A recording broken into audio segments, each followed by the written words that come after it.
So firstly, Paul, how have you found your first couple of months at Kent? I found it really exciting, actually. You know, I arrived on a Monday. I flew to Antigua the following day. Had a week out there, which is just a great opportunity to meet the vast majority of the squad. So we sat down for 45 minutes. So I sat down for 45 minutes with each one of them. Got to know them a little bit. They got to know me a little bit. Saw some cricket. And then have come back at a busy time of year when we've had some contract issues to sort out. We've obviously made some overseas signings, which has been good. And so, yeah, well, I'm excited. And obviously you've been called you've come in as director of cricket. Yeah. For Kent fans, just give them an overview of what that means for your role at the club. Well, it brings focus to cricket within the club, whereas before, Graham Johnson, you know, I'm a great fan of Graham. I played cricket with him. He's been chairman of cricket here for a long time, and I think he's done a terrific job as chairman of cricket. But inevitably, he's doing other things. So, you know, the way in which cricket was managed, there might have been a monthly meeting, then it would have to go to committee. Decisions got sort of tied up, maybe lost.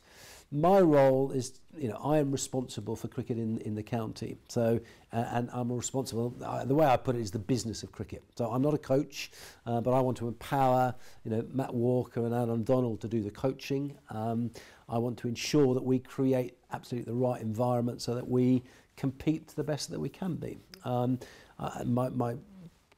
You know, the role at the moment, my first priority, I should say that, my first priority is to get the professional side sorted out so that we, you know, start the season running. I think then beyond that, looking at our development programs, what's happening in the academy and down below into the age groups to ensure that actually we are developing as many cricketers as we can. So it's broad, and I've got a blank sheet of paper in some ways, but ultimately it's to bring focus to cricket, which, you know, the county maybe didn't have before.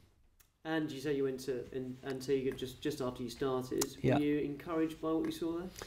Yeah, I really was. You know, the guys have created a great environment there, and you know, after all the sort of uncertainties of the last few months, I think they saw it as an opportunity to really start again.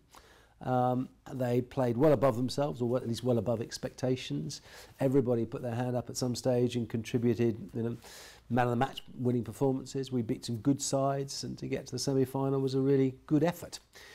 You know, the conditions are very different there. Maybe they flattered us a little bit, particularly on the bowling side, but I take nothing away from the way they performed out there. But I think as people and as guys, you know, I came across a really good bunch of guys, and that's really exciting to work with going forward. Well, Kent went to Antigua last year, but yeah, probably didn't see the rewards when it came to the one-day cup and the one-day stuff last term. Why do you think it will be different this time then? Well, only that their results were good, much better than last year, and they got a real feel about it. Our fielding was outstanding, and you know, one-day cricket, that's really important, and they created something out there. Alan Donald was the forefront of that, actually, in terms of fielding Driz and the energy that he brought to our fielding. So that's really significant. I think we've got some good young players who did well, Zach Crawley particularly, Grant Stewart. You know, these guys weren't really featuring a year ago. So, you know, we'll have to wait and see, won't we? But I think, you know, we got as much out of Antigua this time as we possibly could have, and more. You said about at the start, in the future, bringing more players through the academy and the ranks. With that in mind, how much of that played in your mind when Sam Billings was appointed captain?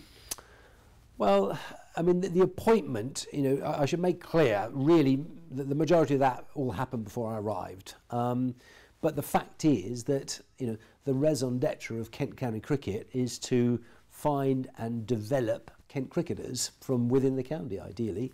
We won't always be able to do that, but that has to be, you know, our goal, to be self-sustainable. We've got a big county, we've got a lot of people that play cricket in the county. So we've got to make sure that our development programmes and our support and the quality of our coaching and everything is doing just that, developing cricketers. Because there's nothing better that people want to see, you know, Kentish people supporting their county, wanting to see local guys coming through and playing well. And just on the new signings, we were speaking to Sam. He said that he, spoke to Marcus Stoinis and Adam Milne, and had quite a pivotal role in helping to sign these players. Yeah. How much of a team effort was it from Sam, yourself, and all the coaches as well? Totally team effort.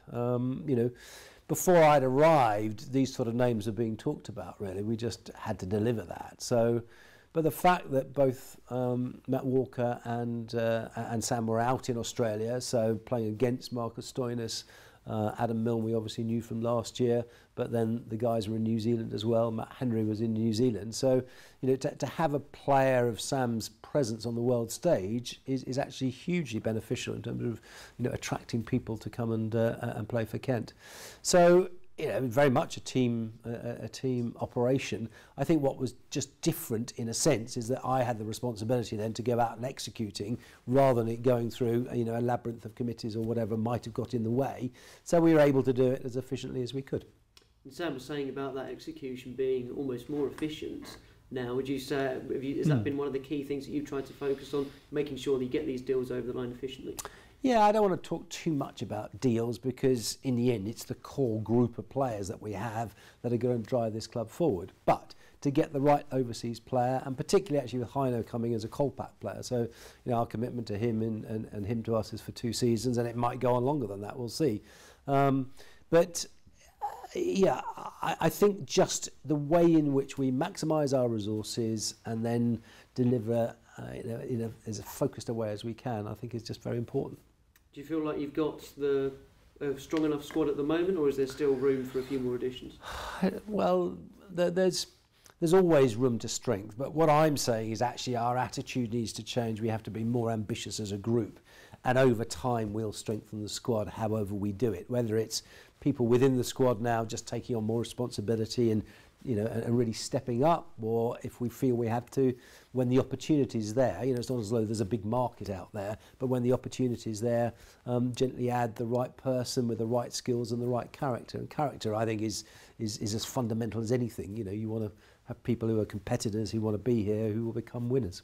You say about that ambition and changing that. Is that about trying more of a focus on, yes, we can get to final stage this time, we can get promotion? Well, I don't think in sport you can think of these long-term things. You just have to compete every ball, every over, every session, and then see where you get to.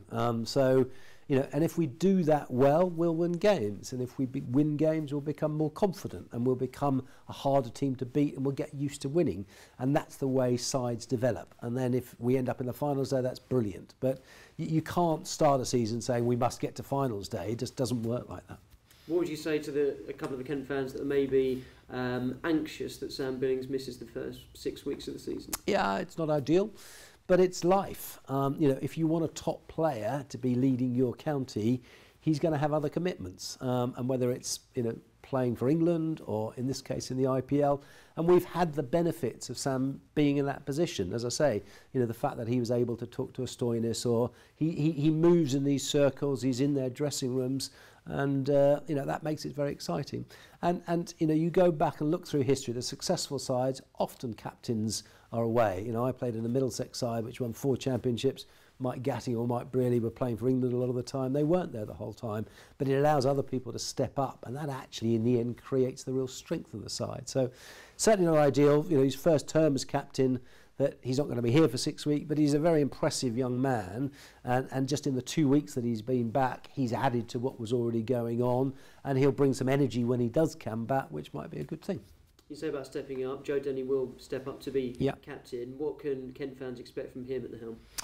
Well, I just think he's had an outstanding couple of years, hasn't he? And, he's been absolutely at the top of his game. He captained very well in Antigua. The players respect him and like him. The whole thing about captaincy often is leading from the front, and if you go out and score runs or take wickets, then, people will follow. So I think Joe's just in a very good space at the moment. He's very committed to Kent. We'll see. But I'm very confident that he'll do well. And finally, what would be your message to the Kent fans about what they can expect this season? I just think that we want to be competitive. We want to play, as good a cricket as we can, and we want to get the most out of the people that we've got. We want to see young players come through, and of course we want to win some games. But we'll do that on the field rather than talking about it.